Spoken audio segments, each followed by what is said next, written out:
Also, men can't be ran through. I mean, men do the running. I disagree. Can I say something? What? No, I'm sorry. I disagree. What are you saying? No, look here. Listen, I don't think it's a brag for a guy to say he has 100 body count. I don't think it's definitely a brag for a woman, but I think that having a high body count, or as a guy, as a girl, is just a bad thing. I think that sex is reserved for intimate relationships, is reserved for marriage. That's my view. And so I actually sympathize with you that there should be a stigma associated with a high body count, but it should not exclusively be applied to women. Right. And that's my view. I applaud you for that, James. No, but I'm just gonna speak the truth on this. I'm not gonna sit here and say, like, if you're a guy and you've slept with 500 girls, that makes you a G. It's just not the truth. I think a real guy is someone who finds a girl, puts a ring on it, stays committed, does what's right. Right. And come on, James. Wait, but James, hold on. Come on, James. James, let me just get some pushback here. So you're saying find a girl, get a wife, just like that. It's not easy nowadays. It's hard. Most women now are not good options. So we're just saying, on the balance of probabilities here, let's go out, find some girls, see how they really are, test the waters, and then make a choice at that point. Well, look, you can test the waters by taking them out to sushi. You can test the waters by taking them out to Milos. You can test the waters by going out to an ice skating rink. You don't have to test the A waters. woman's true nature is shown. The sex is off the table. Like, at that point, it's neutral. You can see who she really is. What? At the same time, same token, I get what you're saying, but like, you need to go all the way. I disagree. Can I tell you what my first date was, kind of my approach in my 20s? I'm 31 now. My approach in my 20s was, if I told a girl I wanted to take her on a date, I would say, we're going to the Costco food court, or we're going to go to the mall food court. Hot dogs? Glizzies. And I did that because I didn't want to go out with a girl literally on the first date if she was unwilling to go to a mall food court. I was like, yeah, we'll go to the mall and then we'll go to the food court afterward. And probably half, if not more, of the girls said, wait, what do you mean? Like, you're taking me to XYZ. That's a really good way to size up a woman. Yeah. And I think it's a good way to size up a partner. It's like, look, if you're not willing to show up at the mall food court and have some Chinese food, I'm not looking at you for any reason, but have any Chinese food, that's a pretty disqualifying thing. And so I think modesty is a good thing for men and women. And this idea, honestly, that women want $500, $600, $700 dinners on the first date is crazy. And what men should do and women should do is say, look, first date, we're going to go to Chili's. We're going to go to the food court. We're going to go to Costco. We're going to walk around, right? You can't be spending that kind of money. It's not realistic. But also, I wouldn't want to be with, maybe you guys wouldn't want to be with a guy who says, we got to spend all this money to have a good time. James, I'll give you this. It's a good vetting process. When you vet them that way, it is very good. However, here we go. Let's just get into the meat and bones here. You're going to tell me that I can tell a girl, right, go through that process and pick off of that alone. Not possible.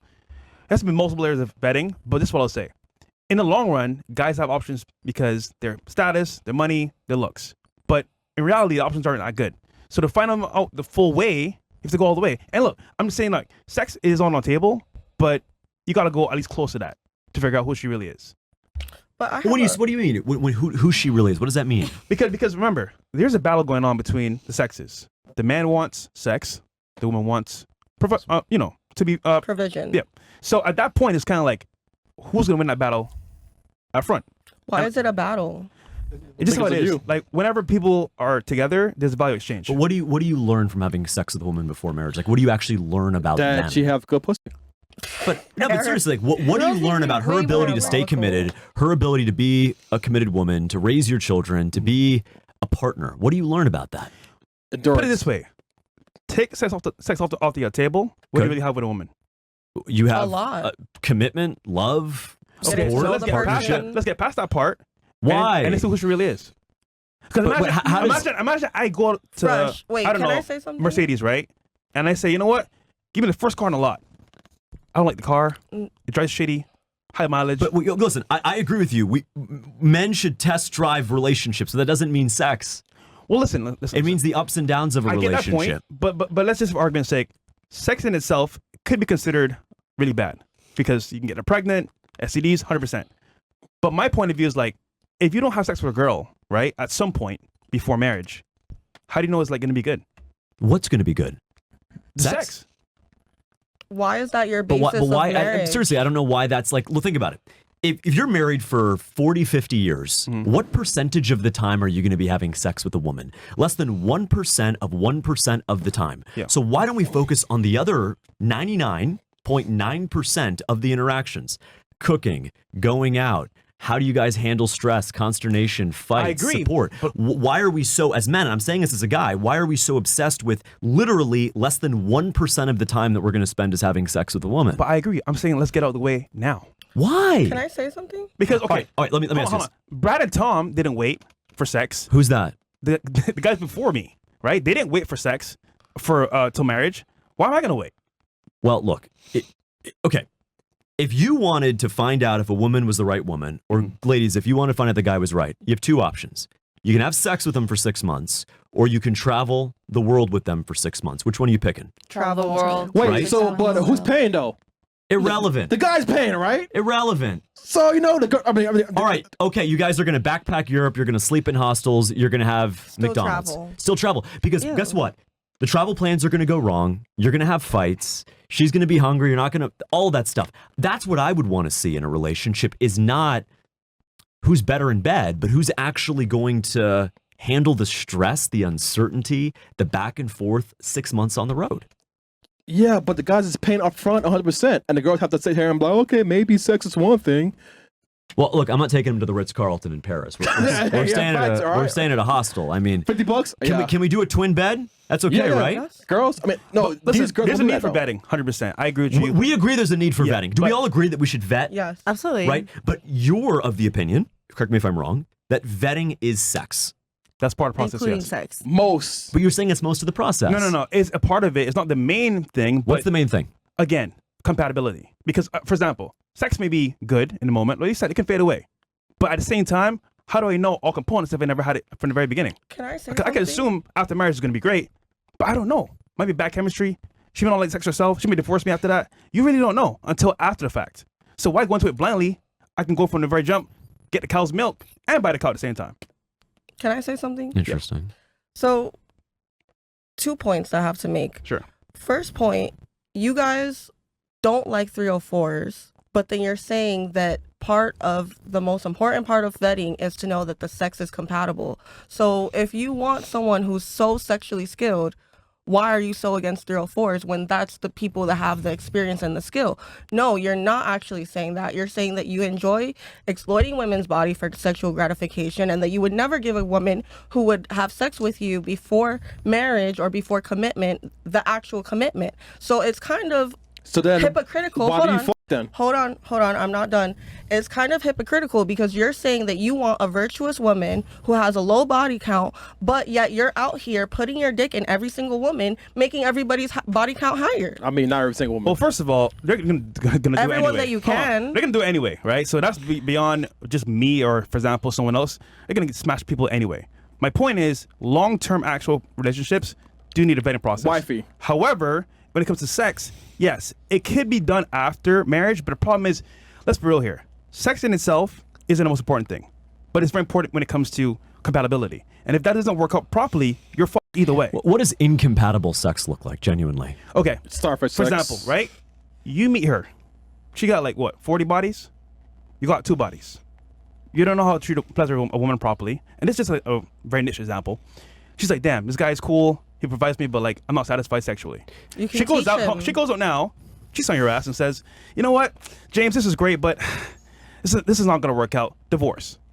Now, that's obviously a niche example, but I'm But just if saying. you had more chemistry and you were actually bonded with that person and you actually love that person, Mm-hmm. you're gonna tell them like, "Hey, babe, do this. Hey, can we do this? And hey, exactly. can we try that?" We're gonna- And so And I think actually May makes a great point, is that being bad at sex, it's not like It's a not a permanent reason. feature. Yes. It's like saying if you're out of shape, you can go to the gym. If you're Exactly. bad at sex, you can get better at it. But Right. it shouldn't be a precondition to being with a woman is you have to have sex. Again, So it's I- not but as mandatory. governor, I'm going to teach abstinence in our public schools. Yeah. That's just my view, is that your body's a temple. You shouldn't be out there sleeping with people in high school or in college. You have to teach abstinence, that men, you don't objectify, commodify women, and that women, you don't go out there and sleep with any guy who gives you 5 minutes of In attention. a perfect world, that would be lovely. But let's be real here. In the real world, that's not how things operate. In the real world of degeneracy, of OnlyFans, of rap music, all of that, yeah, that's going to be hard to combat. But right now, our schools aren't even trying the abstinence approach. That's what I'm going to try. And let's come back in 4 years and see. But I'm not going to throw in the towel and say, well, because the world is corrupt and degenerate, we're not going to try to fix it. I have a question. Please. So I highly agree with you, and I applaud you for keeping the men accountable as well, because on this platform, they talk a lot about accountability. But my question is, when you say we're going to teach children and teens in Florida abstinence, what All right, hold is that your... question, because that goes completely off the topic. All right, so let me kind of jump in here real quick. James, for you, I'm assuming you're coming more from a religious perspective with the you know.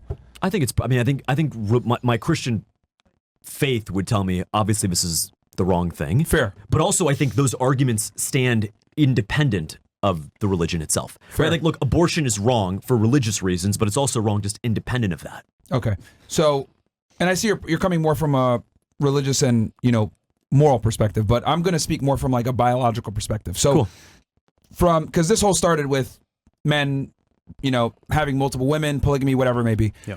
It's natural for men to want multiple women, right? And it's natural for women to typically want to consolidate on one guy that meets all their metrics. The problem with women, though, is that, or the problem for women, is that it's very rare to find a guy that meets all the criteria in one dude, right? Since women have typically higher standards, it's harder to find a guy that is tall, charming, good looking, makes enough money, checks all the boxes. So what ends up happening is, like, girls have to date around. One guy has 2 out of the 3, another guy has 1 out of the 3, another guy has all of them, but he's not available. So for women, it's really hard. So I'll be sensitive to the fact that, like, you know, from a religious perspective, yes, monogamy, etc. But from the biological standpoint, I will say this: a high body count on a man, or a man having a certain body count, is a very honest indicator of where he stands when it comes to sexual market value. So if a guy has had sex with a lot of women, I know he's doing something right. Whether he speaks well, he's charming, he's good looking, he goes to the gym, or he's paying them. Manipulative. well, I'm outside of prostitution. Okay. Like, I'm talking like all fat strictly and ugly. he's That's doing it not through true. skill base, right?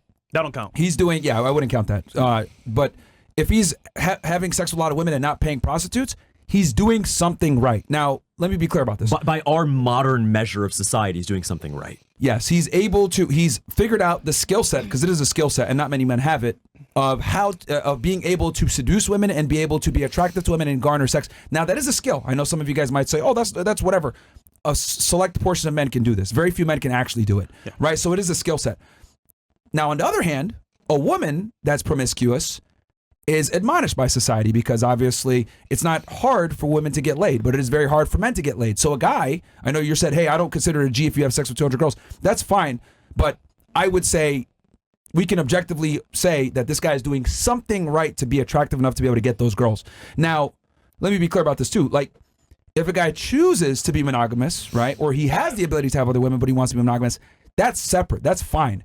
My thing is, I want the guy to have the choice. Most men don't have the choice. They'll cope and they'll say, hey, they have the choice, or they'll rely on religion. I'm being monogamous because of my faith, but it's a lot of the time it's cope. So my thing is, like, I just want the guy to have the sexual market value so that he attracts the girl and then he chooses to be monogamous. But the reality is, most guys are not choosing to be monogamous. They're being forced to be monogamous because the woman holds more value than they do. That's the issue. So let me ask you: if you got a guy who makes $300,000 a year, they both make $300,000 a year, both drive a nice car, both own their own place, but one has a body count of 1, and the other one has a body count of 300. Who's better? The man? Yeah. You know what's interesting? Same financials, same car, same home. One has a 300 body count. One has a body count of 1. Who is better, Myron? The man with 300 bodies. 100%. Why? So the reason why he's going to be better. But when you say better at what, by what standard? Sure.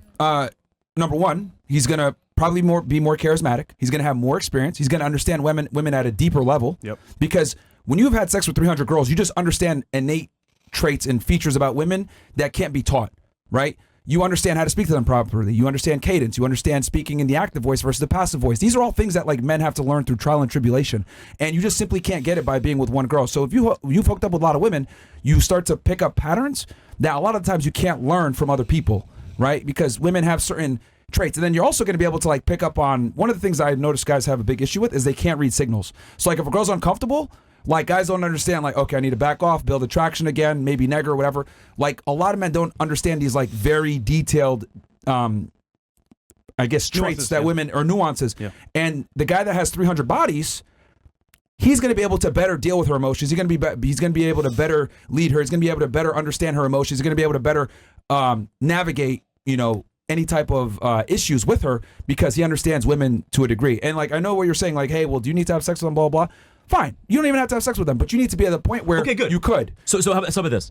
What is it if I say a guy who's dated 30 girls, 30, but has slept with none of them, has more experience than the guy who's merely slept with 30 girls, but has dated none of them? Who do you pick? Dated 30 girls, slept with none of them. He is the one that declined the women and he had the opportunity to do it, even though that would be rare. Like, my thing is, I just need the guy to get the skill set. And a lot of times for you to get the skill set, you have to get all the way, right? Because the thing is if you can hook up with women. But reading signals is not going all the way. Right. Understanding the nuance of passive or active voice is not a lot of talking in sex. Well, you had to build the attraction From the to very even do that. beginning. You had to build the attraction. So you ever heard about EI? Emotional intelligence? Yes, women say that all the time. He has to be emotionally intelligent. I don't understand this and that. The It vibes. comes with experience. The vibes. And I know you say sex is not important, but for that whole plane of process and thought process as well, it comes into play with sex. Because, for example, she crazy after sex. Okay. How does it operate? So how about this? Let's do a little experiment here. Cool.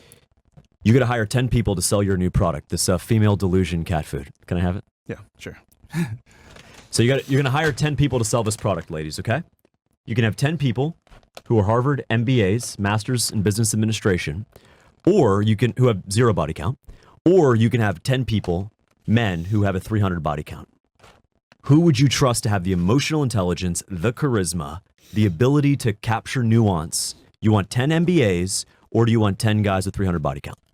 I think MBA. it just depends on the person with the 300 body count. If he's like, No, I'm just telling you, that's all you know about them. They have a Harvard MBA degree, and they have a 300 body count. Who do you want to sell this product for you?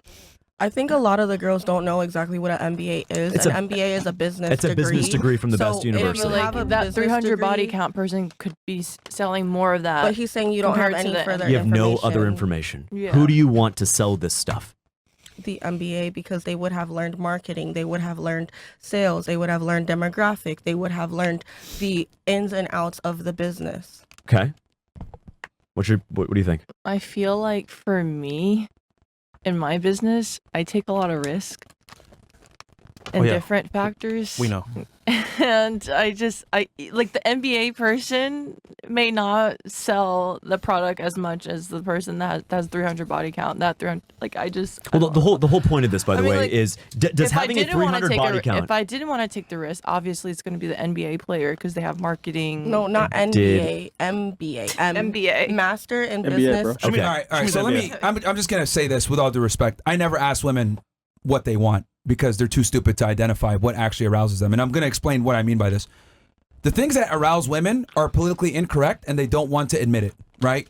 No girl's gonna tell you, "I love it when you ignore me. I love it when you tell me I'm a dirty whore during sex. I love it when you ignore my phone calls. I love when you don't text me right away. I love it that other women want to be around you." Like, these are all very uncomfortable realities about female nature that they'll never admit. But as a guy, if you've been around a lot of women, you know these things, and you can use it to your advantage and build attraction.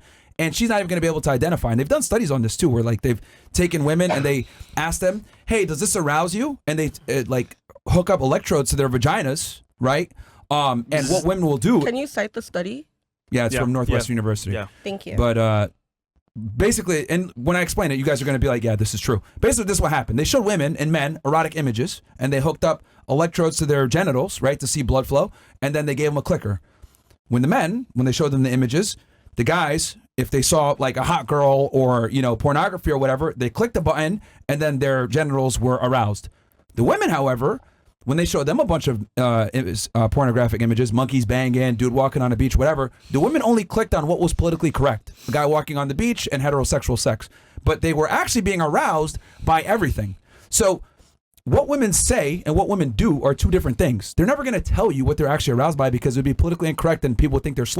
But this isn't. By the way, if you ran that same study 200 years ago, you would have gotten a different result. You know that, Myron. Well, I think women. Well, in a world, there was no pornography. There was not Rick Ross. There was not all that stuff 200 years ago. The purpose isn't to illustrate that women or pornography or whatever. The purpose is to illustrate that what women say they're attracted to versus what they're actually aroused by are two different things. Because Different things. there's societal impact for them to admit that they're aroused by things that would be taboo. Because like girls understand that their promiscuity, their sexual past really impedes their ability to find a guy. So that's why girls don't like talking about their body count. They don't want to be looked at as a whore. OnlyFans. This is why a big reason why so many girls were reluctant to admit that they do OnlyFans. Women understand innately that, you know, anything that they do sexual can come back to bite them in the ass for finding a higher status mate. So my thing is like, the more you understand about this as a guy, the better off you're going to be. Like, because women are never honest about what they're actually aroused by. I've noticed this, talked to almost 4,000 girls. They always lie about their body count. They always lie about what they like. They'll tell you, I want a nice guy, but then they go with the fucking drug dealer. Yeah. Like, women lie all day. Everything about their life is a lie. Makeup, heels, boobs done, etc. I don't believe women in anything. But Myron, that's not fair. That's not inherent to women. That was not the case 50 years ago. It just wasn't. And so let's just keep it classy and let's try to respect people, because I think at the end of the day, women would probably be the first to admit that we live in a very materialistic society. I mean, it honestly depends on the women, and it's the women that push the materialism. They're the majority of the consumers. They're the majority of that we advertise to them. It's biological. I think it's both. I think it's both. But the materialism for women is biological. We carry our eggs with us. We ovulate. We have a full 28 to 30 day cycle every month. When we are looking at a man and his status and his money in a biological and primal way, even if you're not mentally conscious of it, biologically you're attracted to it because it's a good provider for your future potential kids with this mate. Would you want to have kids with someone, or would you tell your sister to have sex and get married and have kids with someone who cannot provide for her? I never disputed the fact that women want resources. Okay, but so then why are you like? I dispute the fact that men want resources from women. That's why I was talking with her, saying like, we don't care. Do you make $100K a month? Okay, but then you also said.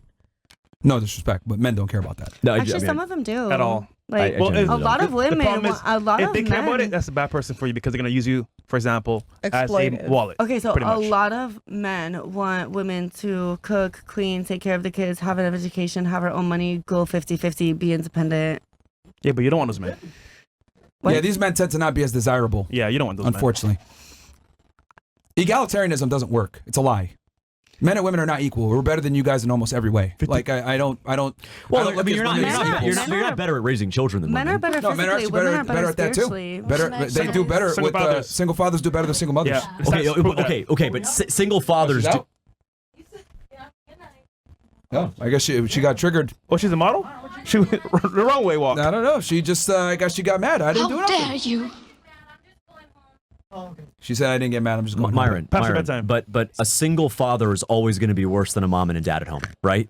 Of course, single Yes, parenthood is awful. But I'm saying if we compare apples to apples, a single mom versus a single dads do better every single time. It depends on the father and why he's a single father. Because a lot of men are single fathers because It's because he said that fathers do better at raising kids, and I was like, well, really, they don't. It depends on the father. Men are better at that. Yeah, It really depends But on the again, father. we're I think the problem is we're throwing in the towel to the sinful world that we live in that says that 70% of black kids are going to grow up in a home alone with just one parent, right? These are things we can actually change. And so Myron does have a point that a lot of this stuff is happening, but it's not necessarily something that's a permanent feature of our society. It just It isn't. has to be.